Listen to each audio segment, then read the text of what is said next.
The apostles gathered around Jesus and told him all that they had done and taught. He said to them, "Come away to a deserted place, all by yourselves, and rest for a while." For many were coming and going, and they had no leisure even to eat. And they went away to go to a deserted place by themselves.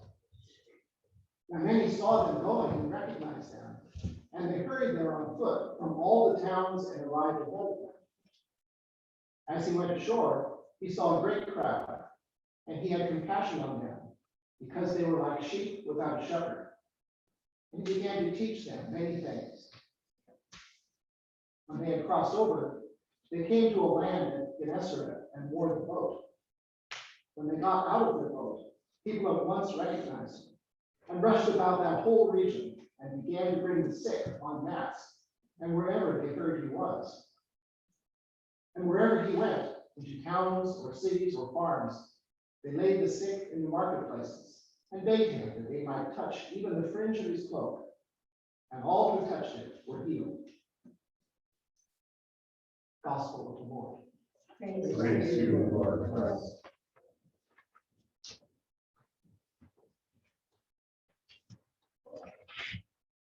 The words of my mouth and meditation of our hearts. I must admit, it took at least until last Wednesday to get the image of the head of John the Baptist on the platter out of my mind from last Sunday's gospel. That the characters in that story, one was a victim, another was a fool, and then there were two who were very angry, wretched people. Today, however, Ray read that 2 Samuel lesson, and David and Nathan are there. And unlike last week, where we had this host of characters who were some were good and some were bad, this morning we have David and Nathan, and both of them are men of good heart. They want to do the right thing. Unlike we heard last week, these folks are right there, they're like us. We want to do the right thing, and we try to do the right thing. And so today we have the story of David and Nathan. And it's a David and Nathan moment. So David is back from the war. He's conquered the enemies. The people now feel safe and they're fed. So the kingdom is in great glory at this point. David has been built this house of cedar, a semi-palace, if you will. And on this particular occasion, he's in this house and he looks down, and out of his window, he sees the Ark of the Covenant. That's where God resides. And it's outside with a tent over. It's outside in the weather with a tent. And David says to himself, that's not the right place to have God. I'm in this great house. God should have at least what I have, and probably better. And so David goes to Nathan, who's the prophet, and says to Nathan, I want to build a house for God. He needs a house. And Nathan says, go for it. Later that evening, the Spirit comes and addresses Nathan and says, who asked for a house? I didn't ask for a house. What's he doing? I don't want a house. And he goes through this dialogue with Nathan, and he gets angry at the first part. But as you get toward the end of it, his anger kind of subsides, and the vision to Nathan is, I understand you, but it's not for you to build a house. Someone else is going to build a house for me when I'm ready to have a house built for myself. And so what David's mistake was, he thought he knew best. He thought he knew that God needed a house, and by golly, he was going to build a house for God. And Nathan just mirrored that. Sounds good to me. But they did the right research. They didn't ask God if God wanted a house. And so they were told they did, and no house was built. And that is a David Nathan moment that I want us to consider today. And I'm going to tell you a story of two David Nathan moments that I lived through. And then a third David Nathan moment that is on the horizon for all of you at St. Andrews. So James and his parents came to St. Mary's some years ago now. And I noticed that they came for maybe 2 Sundays. I didn't see them 3 Sundays. They'd be back for 2 Sundays. And I could tell that they were church shopping. So finally, a couple of months in, David's mother said to me, "We've been looking for a church and we found it here. What do we do to become members?" And that's gold in our ears. We've got a couple with a child and they want to become members. Good deal. So I went to visit them. And I found out that their son James is an only child. And he was being homeschooled by his parents. And his mother was concerned that he has more socialization. So she went to find a church where he could be in with another group. She said, "Great, we've got things for you." So James joined a youth group. He got active in the youth group. There was a woman in the parish that was Celtic, still is a Celtic fiddler. And she formed a group in the parish for the kids and taught them how to fiddle. And so she formed this group called the Keltoids. And David was part of the Keltoids. And when we had a mission trip to Honduras, he went with us to Honduras. He was an acolyte, he got involved in the church, and everything was going really well. Meantime, the other part of the socialization was to join Boy Scouts. And he was a Boy Scout, and he went through the ranks of the Boy Scouts. And when he came to what would have been his senior year in high school, he decided he wanted to become a Boy Scout. And to do that, one of the things is you have to have a project. So he came to me, and this is the first Nathan David moment. James came to me and said, in the voice of David, "Okay, I really owe a debt to St. Mary's, and what I'd like to do is do a project for my eagle that will help the parish." And so what do you have in mind? He gave me a list of things. I said, fine. And then I thought of some things, and we were in this moment where I could have said, "Well, why don't you do this?" But that's what Nathan did to David in our story this morning. So instead, I backed off and I said, "Well, James, this is a great deal. How about you find a couple of folks in the parish that could be a committee to help you through this, and I'll find someone from the vestry, and you all get together and come up, look at the various things that can be done around the church, and come up with one. And when you have it, then come to the vestry, and then the vestry will get the authorization, and we'll be discerning together, you, the group, and the vestry to come up with your project."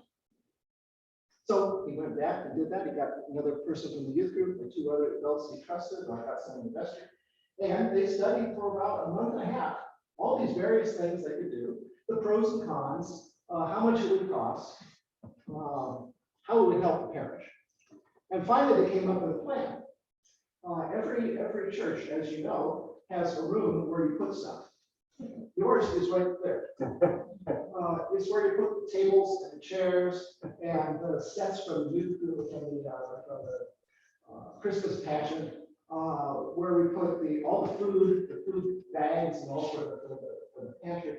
All of that stuff was in this room at the end of the parish hall. The choir vestments, all the stuff was there. And so he said, and this group came to the vestry and said, "That's a really beautiful room. We hadn't noticed it much because it was the room where I put everything." And he said, "If you look out that window, you see Monterey Bay. That's really a nice room." And so he said, "What I'd like to do is get all that stuff out of there and make it work on the floor, painting, all this, and that will be my project." And the vestry said, "Great, well, that's perfect." And so James went and started the project, and he had to raise funds. He had to find volunteers to do the work. He had to continue to work with his group. He had to put together. He came back to the vestry every couple of months and reported on what was happening. He started the whole thing in September, and it took 7 months to get all this together. And the first bump was we had to move the tables and the chairs and the food for the pantry out of that room so he could work on it. where are we gonna put that stuff?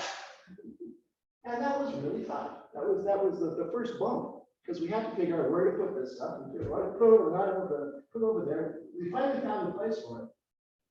And then the next problem was, well, when people were just used to take the chairs and tables back into the room, so we had to remind people to do this. And we got through that because we were doing that as a community and not as one person saying, this is what I want to do. So we got through that. Then James had his group come in and they took care of this room. They worked on the floor. They built cabinets for the choir's vestments. They moved the food to another place on the campus that was better for to get it out, easier for folks to get out. Painted it, did the whole 9 yards, and it was gorgeous. And we had a celebration for that. And it worked brilliantly. A couple weeks later, James was going through the finances and said, you know, I have $500 left and I need to spend it. And he said to me, in our second Nathan moment, he came to me and said, well, I've got this money left. And you know, I've noticed that we have 3 families now that ride their bikes. Parents and children ride their bikes to church, and they put them in the courtyard there and have them locked up in the courtyard. And he said, I think I'm going to get a bike. What was think about a bike rack? Get a bike rack. So I said, hey, that sounds great. Do it. So James went and got the bike rack, got it all there set up, and it was wonderful. The first 4 Sundays, the folks that came to church on their bikes kept putting the bikes where they always did. They didn't use the bike rack. And after about the 5th or 6th Sunday, James came to me and said, why aren't we using the bike rack? I said, well, I don't know, go and ask her. So we did. And again, these were people of good heart. And they said to James, well, we don't want a bike rack. We're happy with the bikes where they are. No offense. We don't want to make you angry, but we don't want to use the bike rack.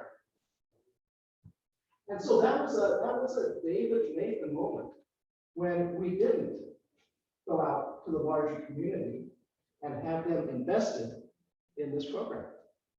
And so it was indeed a failure. However, it became the most important thing we learned in the whole project, that you can't do it alone. And we just heard that in the 2nd Samuel.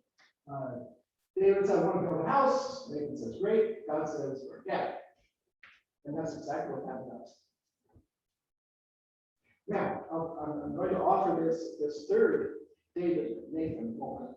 When I drove in last week, I saw in the boulevard that the bishop's going to be here a week from tomorrow, I think, to meet with you and talk things over and see how things are going. And that can be a David Nathan moment. When David comes and says, I got a plan, and you, in the role of Nathan, say, oh, do whatever you want. That's not the way it works. That's not the way it works. The bishop's going to come, and she's got all kinds of things in her toolkit. She has a Episcopal toolkit. Now she's building this Episcopal toolkit. And she's put a lot of stuff in her toolkit, and she can pull it out and pull it out and pull it out. But I suspect that she's not coming to say, well, I've got the answer, and here it is. What she's going to do, I suspect, is come and say, let's talk. Let's talk about St. Andrews. Let's talk about your role here. Let's talk about how we might work together as people of good heart, you all and her, as people of good heart that can move ahead and see where the Spirit is leading us. And when you do that, it's going to take a lot of work. Because it was a lot of work for the folks at St. Mary's to where to put the stuff from there out here and all of that. It's work. But in the end, if you do it in that spirit, you'll find new life, and you'll find the Spirit moving you to where the Spirit would. So I'm excited. I think you keep that in mind, please, as you do that. bless you all for doing that and for being a part of that and for being the leadership that will move forward in the good spirit of David and Nathan.